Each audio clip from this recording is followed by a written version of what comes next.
Today we are going to learn about preposition, that is day 3 content for new competitive exams English grammar series.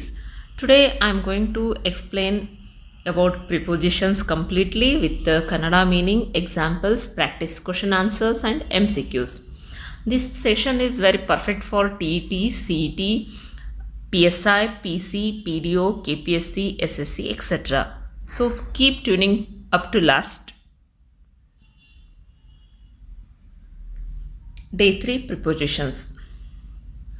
What is a preposition? A preposition is a word placed before a noun or pronoun to show relationship with another word in the sentence. It shows place, time, direction, position, reason, purpose, possession, etc. ಅಂದರೆ ನಾವು preposition ಅಂದರೆ ಪೂರ್ವ ಪ್ರತ್ಯಯ ಅಥವಾ ಪೂರ್ವೋಪಸರ್ಗ ಅಂತ ಕರಿತೀವಿ.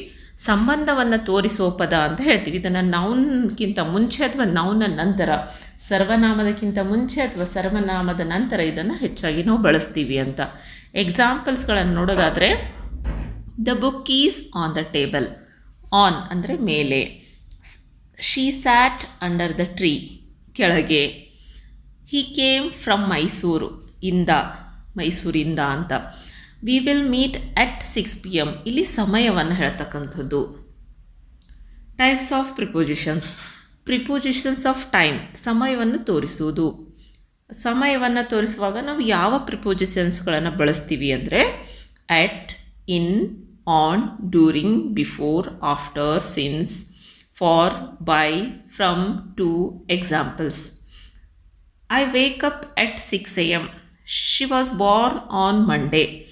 They moved here in 2020. We studied for 2 hours. I have lived here since 2005.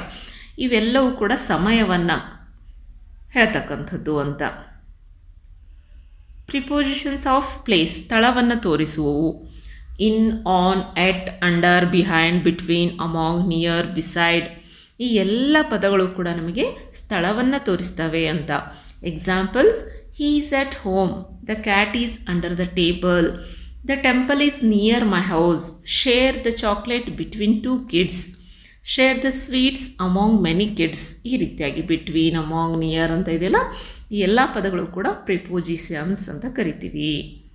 Prepositions of direction, ದಿಕ್ಕು ತೋರಿಸುವವು.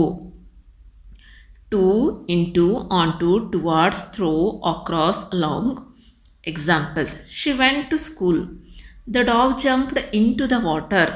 He walked across the road. We moved towards the gate. ಈ ರೀತಿಯಾಗಿ ಇರ್ತಕ್ಕಂಥವು ದಿಕ್ಕನ್ನು ತೋರಿಸ್ತಕ್ಕಂಥವು ಯಾವ ಕಡೆ ಅಂತ. Next, preposition of cause or purpose, ಅಂದರೆ ಕಾರಣ ಮತ್ತು ಉದ್ದೇಶವನ್ನು ತಿಳಿಸ್ತಕ್ಕಂತಹ ಪ್ರಿಪೋಸಿಷನ್ಸ್ ಅಂತ. ಅಂದರೆ for, because, of, due to, ಈ ರೀತಿಯಾಗಿ. Example: she came for help. The match was cancelled due to rain. ಈ ರೀತಿಯಾಗಿರ್ತಕ್ಕಂಥವುಗಳು ಪರ್ಪಸ್ ಅಥವಾ ಕಾರಣವನ್ನು ಹೇಳ್ತವೆ ಅಂತ. ನೆಕ್ಸ್ಟ್, ಪ್ರಿಪೋಸಿಷನ್ ಆಫ್ ಪೊಸೆಷನ್, ಅಂದರೆ ಸ್ವಾಮ್ಯ ಸೂಚನೆ, ಹಕ್ಕು ಅಂತ ಅಂತೀವಲ್ಲ ಹಾಗೆ.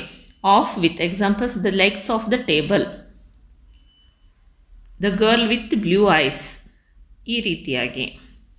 ಇಂಪಾರ್ಟೆಂಟ್ ರೂಲ್ಸ್, ಎಕ್ಸಾಮ್ ಸ್ಪೆಷಲ್ ಆಗಿರ್ತಕ್ಕಂಥವುಗಳು ನೆನ್ಪಿಟ್ಕೊಳ್ಳಿ. ರೂಲ್ 1: ಎಟ್, ಆನ್, ಇನ್ ಇವು ಟೈಮನ್ನು ಹೇಳ್ತಕ್ಕಂಥವು ಸಾಮಾನ್ಯವಾಗಿ. ಎಟ್ ಸ್ಪೆಸಿಫಿಕ್ ಟೈಮಲ್ಲಿ ಬಳಸ್ತೀವಿ ನಾವು. ಆನನ್ನು ಡೇಸ್ ಅಥವಾ ಡೇಟ್ಸ್ಗಳನ್ನು ಹೇಳುವಾಗ ಬಳಸ್ತೀವಿ. ಮತ್ತು ಇನ್ ಅನ್ನೋದು ಮಂತ್ಸ್, ಇಯರ್ಸ್, ಸೆಂಚುರೀಸನ್ನು ಬಳಸುವಾಗ ನಾವು ಇನ್ನನ್ನು ಬಳಸ್ತೀವಿ. ಇವು ನೆನ್ಪಿಟ್ಕೋಬೇಕು. ಸೆಕೆಂಡ್ ರೂಲ್: ಇನ್, ಆನ್, ಎಟ್ ಪ್ಲೇಸನ್ನು ಹೇಳುವಾಗ ಎಲ್ಲಿ ಬಳಸ್ತೀವಿ ಅಂದರೆ ಇನ್ ಬಿಗ್ ಏರಿಯಾಸ್, ಕಂಟ್ರೀಸ್, ಸ್ಟೇಟ್ಸ್, ಸಿಟಿಗಳಲ್ಲಿ ಇನ್ನನ್ನು ಬಳಸ್ತೀವಿ. ಆನನ್ನು ಸರ್ಫೇಸಲ್ಲಿ ಬಳಸ್ತೀವಿ. ಎಟ್ ಅನ್ನೋದನ್ನು ಎಕ್ಸಾಕ್ಟ್ ಪಾಯಿಂಟಲ್ಲಿ ಬಳಸ್ತೀವಿ ಅಂತ. Rule 3: since versus for. Since starting ಪಾಯಿಂಟಲ್ಲಿ ಬಳಸ್ತೀವಿ. ಫಾರ್ ಅನ್ನೋದನ್ನು ಡ್ಯೂರೇಷನಲ್ಲಿ ಬಳಸ್ತೀವಿ ಅಂತ. ಇವುಗಳನ್ನು ನೆನ್ಪಿಟ್ಕೊಳ್ಬೇಕು. Rule 4: no preposition after these verbs, ಅಂದರೆ ಈ ವರ್ಬ್ಗಳ ನಂತರದಲ್ಲಿ ಪ್ರಿಪೋಸಿಷನ್ಸ್ನ ಬಳಸಬಾರ್ದು. Discuss, marry, order, reach, attack, accompany ಇವುಗಳ ಮಧ್ಯೆ ರೀಚ್, ಎಟ್, ಆರ್, ಆನ್ ಅಂತ ಬಳಸಬಾರ್ದು. ರೀಚ್ ಹೋಮ್ ಅಂತ ಹೇಳಬೇಕಷ್ಟೇ. Practice questions with answer. She lives dash Bengaluru. ಏನು ಬರುತ್ತೆ? On, at, in, into. She lives in Bengaluru. The cat is sleeping dash the bed. In, on, at, beside. ಇಲ್ಲಿ on ಅನ್ನೋದು answer. The cat is sleeping on the bed. We have lived here dash 10 years. So ಇಲ್ಲಿ ಏನು ಹೇಳ್ತದೆ? Duration ಹೇಳಬೇಕಾದ್ರೆ ನಾವು ಏನು ಹೇಳಬೇಕಾಗುತ್ತೆ? For ಅಂತ. Since, for, from, by. We have lived here for 10 years. We will come dash 7 PM. So ಸಮಯವನ್ನು ಎಕ್ಸಾಕ್ಟಾಗಿ ಹೇಳ್ತಾ ಇದ್ದೀವಲ್ಲ, ಸೊ ಏನು ಬಳಸ್ಬೇಕಿಲ್ಲಿ? ಎಟ್ ಅನ್ನು ಬಳಸ್ತೀವಿ. He will come at 7 PM. They walked dash the forest. Throw, across, between, at. Through the forest ಅಂತ. ದಿಕ್ಕನ್ನು ಹೇಳ್ತಕ್ಕಂಥದ್ದು ಯಾವ ಕಡೆ ಅಂತ. She is standing dash the corner. In, on, at, to. At the corner ಅಂತ ಬಳಸ್ತೀವಿ. The child jumped dash the pool. In, into, on to, on.